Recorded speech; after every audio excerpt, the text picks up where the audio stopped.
Hello, welcome back to Out on the Line podcast. We are going to do another review for you this week.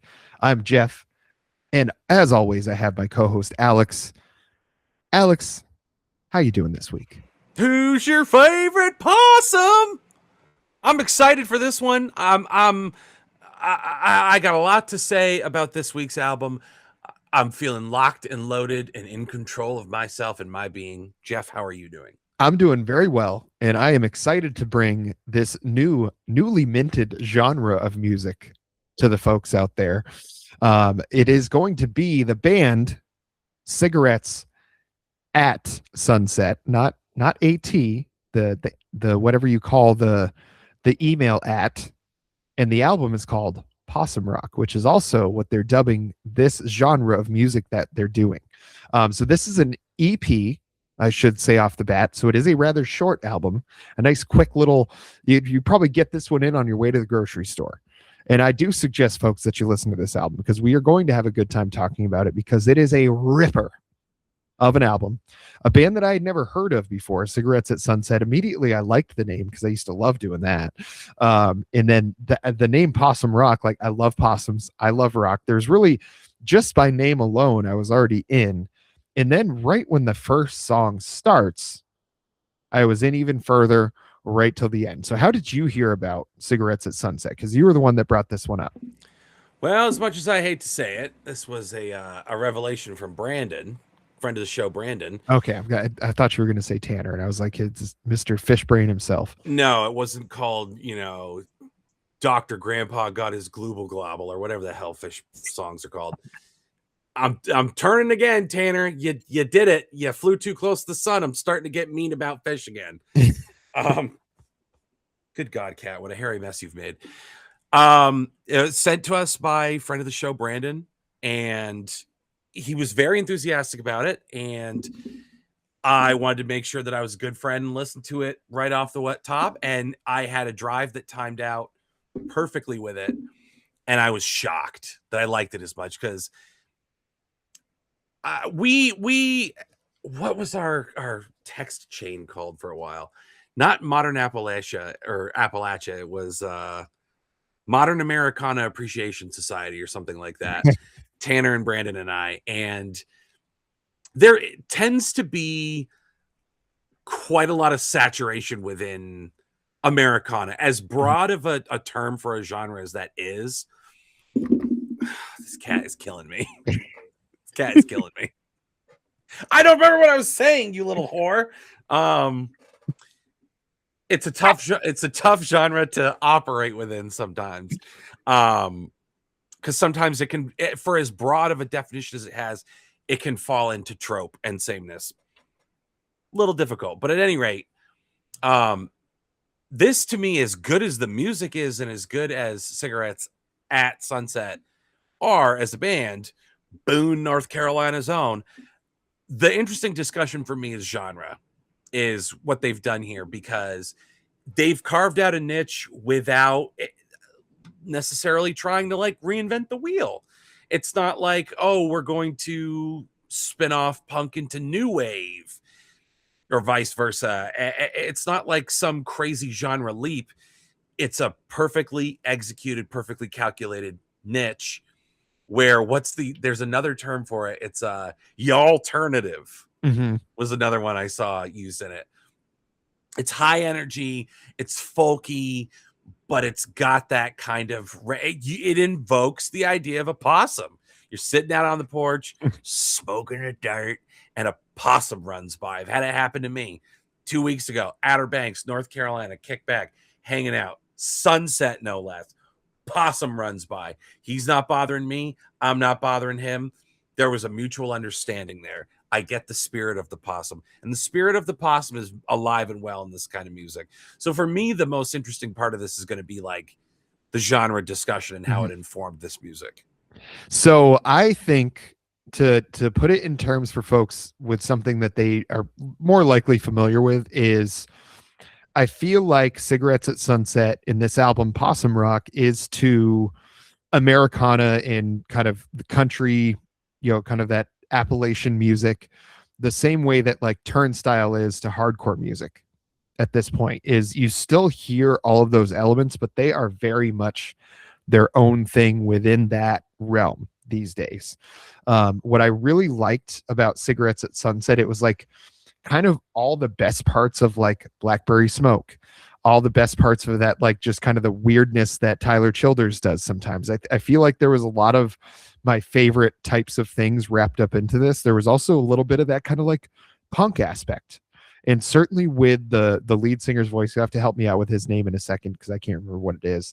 But it I think it has that, certainly that alternative feel, because you can hear that southern kind of influence on this thing the whole way through. But this is a rock and roll record. Like that to me is, I think, the most important thing to say about this is, like, there's a lot of people that say there's no rock bands anymore, blah blah blah, rock is dead, all this kind of stuff. Is like, there's a lot of artists that maybe they're not doing Led Zeppelin type of rock. Not everybody can be Greta Van Fleet.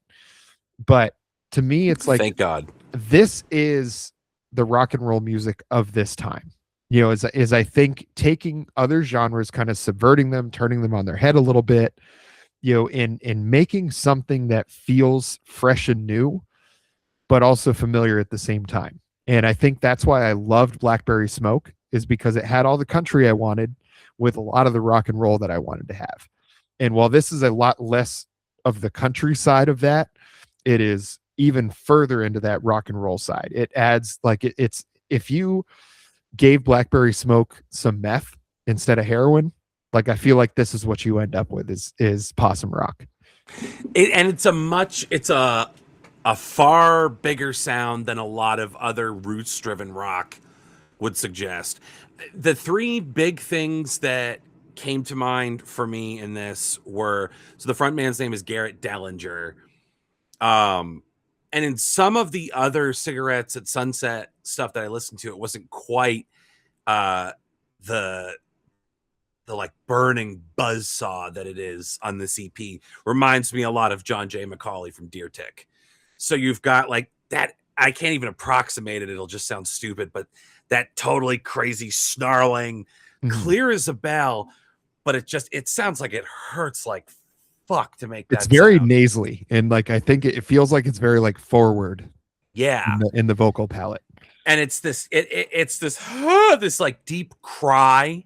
So it sounds like this like appeal to hell. It sounds absolutely painful. It's perfect with this kind of music, the lyrical content, and like the like very like rhythmically driving hooks in a lot of the music complements the fiddle aspect of it. It's a voice that I think ties together the more like rock and punky sensibilities of the music with this very folk informed content. And like it's got a folky sound from the fiddle, from some of the structure, and then just like the spine is pure rock and roll, and it works so beautifully. And it's Garrett Dellinger's voice that I think ties it together, because you've got something in between like Hot Mulligan and Tyler Childers, Yes. fronted by John McCauley. Like, it's such a weird brew that works so perfectly, and it proves that like you don't have to be like, I don't think the Beyonce country album was some like wild genre swing. I think it was an interesting direction for her, and I really liked it a lot. But she met country halfway. She didn't just like totally spin off and like lose herself in the genre. She found a way to make it her own and meet it halfway. And it feels like in creating the genre of possum rock, you can feel a lot of similarities with something like the band Wednesday. I've gone back and listened to a lot of Bleeds, that album. Same kind of thing. I would say that Wednesday's a little heavier, but this and by heavier I mean like emotionally heavier. This is very emotional, but the music and Dellinger's voice is just so soaring and so powerful that even when it's just like, again, this appeal from the depths of hell for someone to just hear you, and even better if they can save you, the songs have a lightness to them and a charge to them. It's really, really exciting music that has got to rip live, and I think they're coming around here in September. Ooh, So I yeah. gotta make time for that. Yeah, there's so I think I think I'm glad you brought up Wednesday because that's a really good example, I think. But I think the difference for me is that when Wednesday would get like the heavier parts, like it just sounded almost like metal. It was like hardcore. Like there wasn't a lot of country feel when they would get to that point. They had a lot of country points like on that Bleeds album, but it was much like lighter. It was more like that MJ Lenderman kind of like kind of country, that alternative that we were talking about. I think with this is more of that, like they get a little heavy, like you get that real crunch on the guitar, you get the real like wail from the lyrics and stuff, but it's really the lyrically it's very country.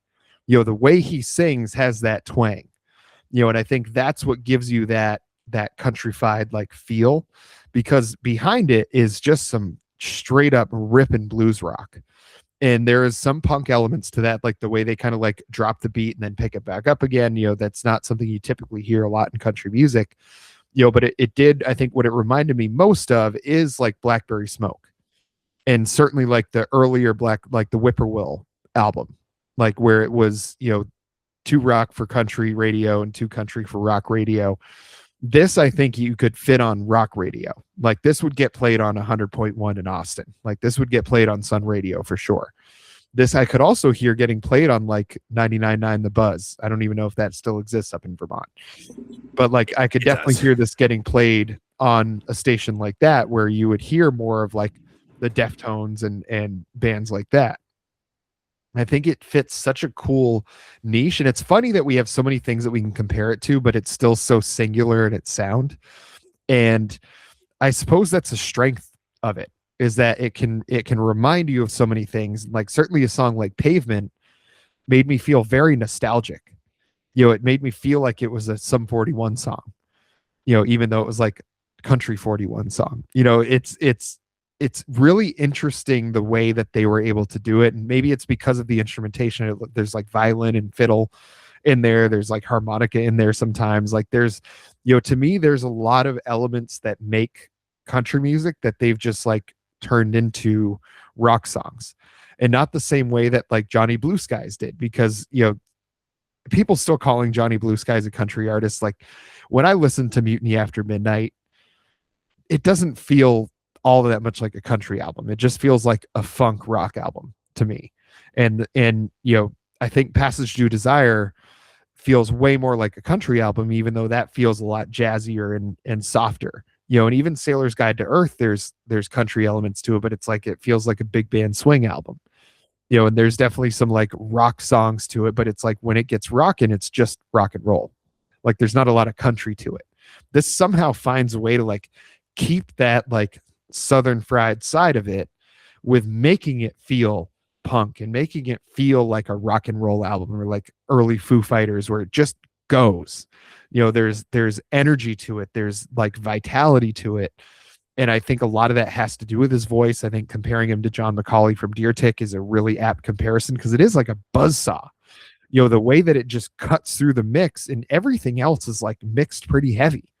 Like the way that's still able to sit on top of there is the same reason I was so excited about listening to like Wednesday, is because the way that voice, and same thing with like Last Dinner Party, the way that voice just sits above that mix and adds to it and cuts through it at the same time is just really special. And for me, like Wednesday and that album Bleeds had kind of that punky Waxahachie element to it that for me, I got super into Waxahachie when we were living in Texas. And that totally worked for me.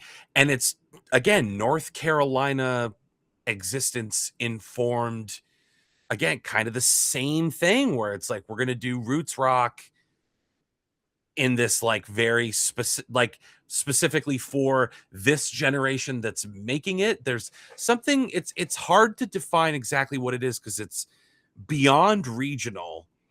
But if I specifically look at like Tyler Childers and Cigarettes at Sunset and Wednesday, they feel like three completely different things, but they all share the same DNA.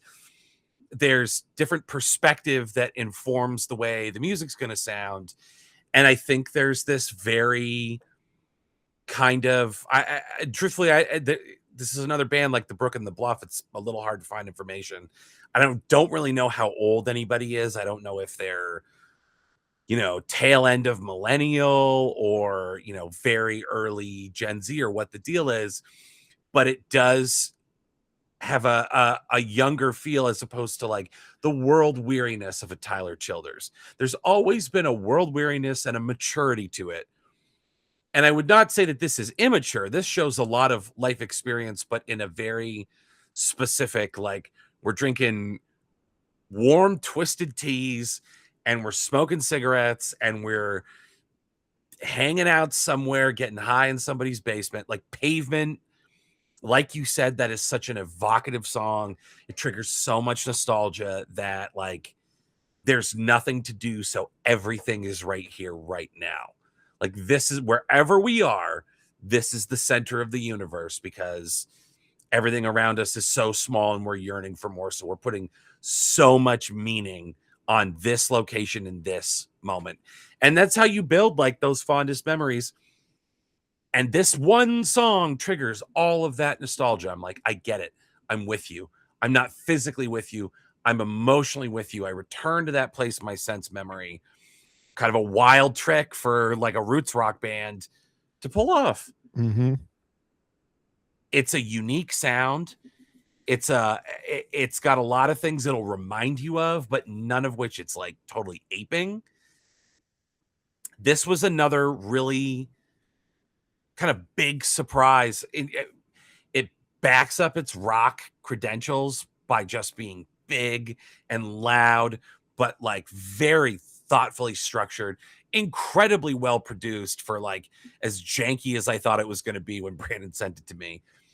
It was one of the more surprising things I've heard recently, and I think it heralds the beginning of a genre that I think will probably move beyond just like North Carolina. Like its meaning might change outside of Appalachia, even though it's like a distinctly Appalachian thing. But I think it could be signaling the start of like a regional roots rock kind of thing where the sound mutates a little bit depending on where you're from. Like, what would the Vermont version of roots rock look like, of Possum rock look like? It's very exciting, and I can't wait to hear more. I hope we get more than an EP. There's more material to special. This special. This, so I'm gonna this to me. Think I have to agree. I was thinking it was a 9, but it's like I can't think of any weakness at all. Even when they slowed it down for the last song in the EP, I still thought that was excellent. Making it a duet. This album is a 10 out of 10. And to me, I think the Vermont version of this is Noah Kahan. I think it doesn't have the same like grit and doesn't like go as hard, but this seemed to me like if Noah Kahan had written his music in North Carolina with more of a rock and roll band, like this is probably what he comes out with. I think it goes the same way. It's just as big in its production.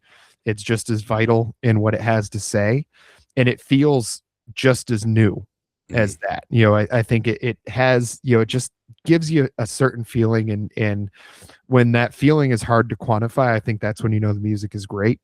And I think this one deserves every bit of the 10s. Hell yeah. Well, much like our friends in the Brook and the Bluff who came out of nowhere and surprised us. Mm-hmm. Here we go again. We got the little guys are delivering the heavy hitters this season on Out on That Line. Quite interesting. Yeah, it is. It's nice to, that's what I think, streaming and being, having everything available so easily online certainly has its drawbacks if you're trying to actually get paid for making that stuff. But for us to have access to all that kind of stuff, I can't imagine living in any other time than right now, because how else would we have ever known about a band like this? Correct. We wouldn't have. You'd have to be so insanely dialed in and be like a tape trader, or like travel a lot and like sniff out the hole in the wall for this. So Yeah. quite a pleasant surprise. Yeah, double tens. It is a strong debut on the podcast for Cigarettes at Sunset and their album Possum Rock. Well, we did mention a ton of bands that we kind of compared these folks to, and a lot of those I believe we do have some episodes about them in the past. So Alex, where can folks find all those episodes? Oh, well, we've been known to have an episode or two from now. Sometimes you got to take out your wallet and bite down so you don't swallow your tongue because you're just so excited to talk about artists like Tyler Childers and Charlie Crockett and Casey Musgraves and our new friends at Cigarettes at Sunset. It just gets so overwhelming. So you like start stimming and then like it's almost like concussion-like symptoms. It's truly an overwhelming and wonderful thing. It sounds terrifying, but I promise you, it's perfectly safe, it's perfectly legal, and it's fun. At youtube.com/C/out on that line. Make sure you subscribe to the channel. You click the thumbs up to like the video. You hit the bell to turn notifications on so you never miss content from the two of us. You've got to hype the video. That's a new feature. Very keen on that. Keen as a motherfucking bean. And also the comments. The comments are so important. Not just because that is how we interface with you, the audience, and we learn what you like and what you're into and what you want to hear more of, but also because selfishly, you're lubing up the wheels for us. You're giving the channel momentum. You're giving us hope. Don't take away hope. Hope is all we have. Hope is not a plan. Hope is not a business strategy, but hope is something that gets us through the lean times. It gets us through the cold and lonely night. It's going to get us through to 2028, where, God willing, and the creek don't rise, The Rock will be president of the United States. Won't that be nice? And he won't be President Dwayne Johnson. He will be President The Rock. And it can't get any worse. So I, for one, have a lot of hope and optimism. And I hope you'll share that with me, and also plenty of musical content to share with me and Jeff at youtube.com/C/out on that line. Sign up today. You have no reason not to. So fucking quit it. Knock it off. Do it. Smash that subscribe button, folks. Till next time.